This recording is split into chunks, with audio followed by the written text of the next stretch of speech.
So I walked into Trader Joe's the other day and saw this box of Plumcots, a hybrid between a plum and an apricot. But right next to that, I saw this box of Apriums, also a hybrid between apricots and plums. So I did the most natural thing and most logical thing out there, which was to buy them both to do a YouTube taste test. Let's do this.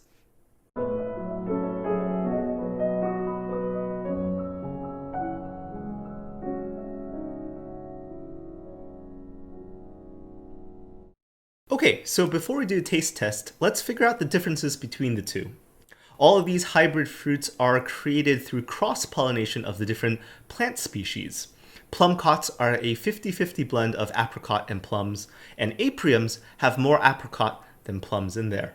There's also the pluot, which I don't have, spelled P-L-U-O-T, and that has more plum than apricot. According to the internet, plumcots are attributed to the Californian horticulturalist Luther Burbank, who in the late 1800s experimented with cross-pollinating different species of apricots and plums. People have also crossbred these plumcots to their desired level of sweetness, durability, and color as well. Okay, so with these preliminaries out of the way, let's wash some of these fruits and let's do our taste test.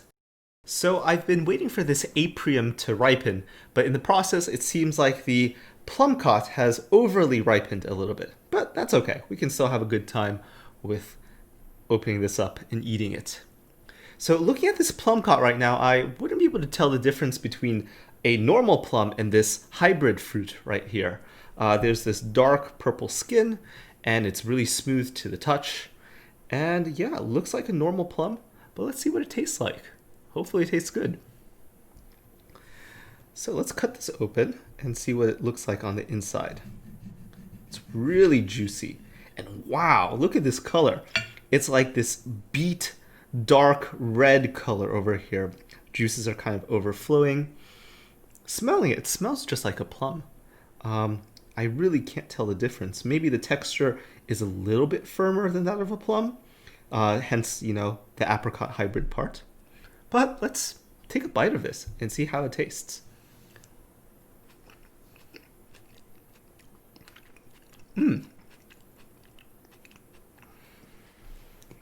Really sweet. It's like overly ripened, perhaps just by a little bit because we're waiting for the Aprium to ripen. It tastes just like a plum. I wouldn't know the difference between a regular plum or this. But yeah, so if you want something that tastes like a plum, maybe a little bit sweeter than a plum, maybe slightly firmer texture than a plum, then go with this Plumcot. Tastes great to me, and you have this slight tartness as well as the sweetness of the plum, all in all. Okay, so as I said before, I don't have a pluot here, which is more plum than apricot, but I do have this Aprium, which is more apricot than plum. So immediately, I feel a big difference between the Aprium and the Plumcot. The Aprium's skin is kind of fuzzy like an apricot, and that makes sense since it's more apricot than plum. Also has this kind of oblong shape, again attributed to the apricot. The color of this is not as deep, dark purple, but you see some shades of lighter purple and kind of red, again, perhaps because of the apricot majority. So let's taste this Aprium. Let's cut it open and see what it feels like.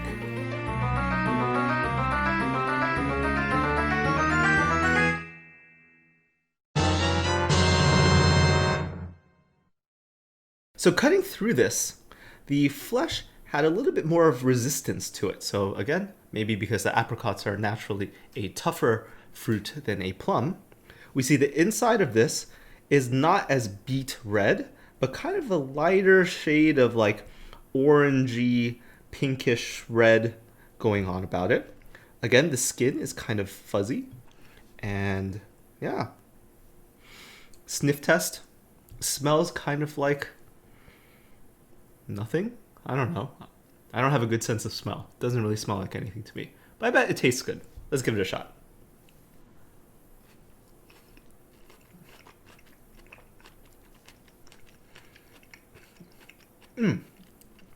Yeah. I can taste sort of not as strong of a tartness that the plum or the plumcot has. The skin especially doesn't have that tartness. The flesh is a little bit firmer and has that apricot feel to it, but it still has the sweetness of the plum flesh, but without the kind of bitterness of the plum skin. So yeah, I think if I were to make a recommendation, the plumcot basically tastes like a plum. I wouldn't recommend it over a normal plum. I can't tell the difference, at least. But if you want to try something new, try the Aprium. This thing tastes really sweet. It's unique. Makes for a good addition to your fruit cabinet. So I guess that's it for today. A little bit of a different video today than the normal music-related ones. We'll return to music really shortly, but we'll intersperse some of these more random videos here and there. So subscribe for more music content and some random content. Hit the like button. And yeah, until next time, keep it logical. Take care, everyone.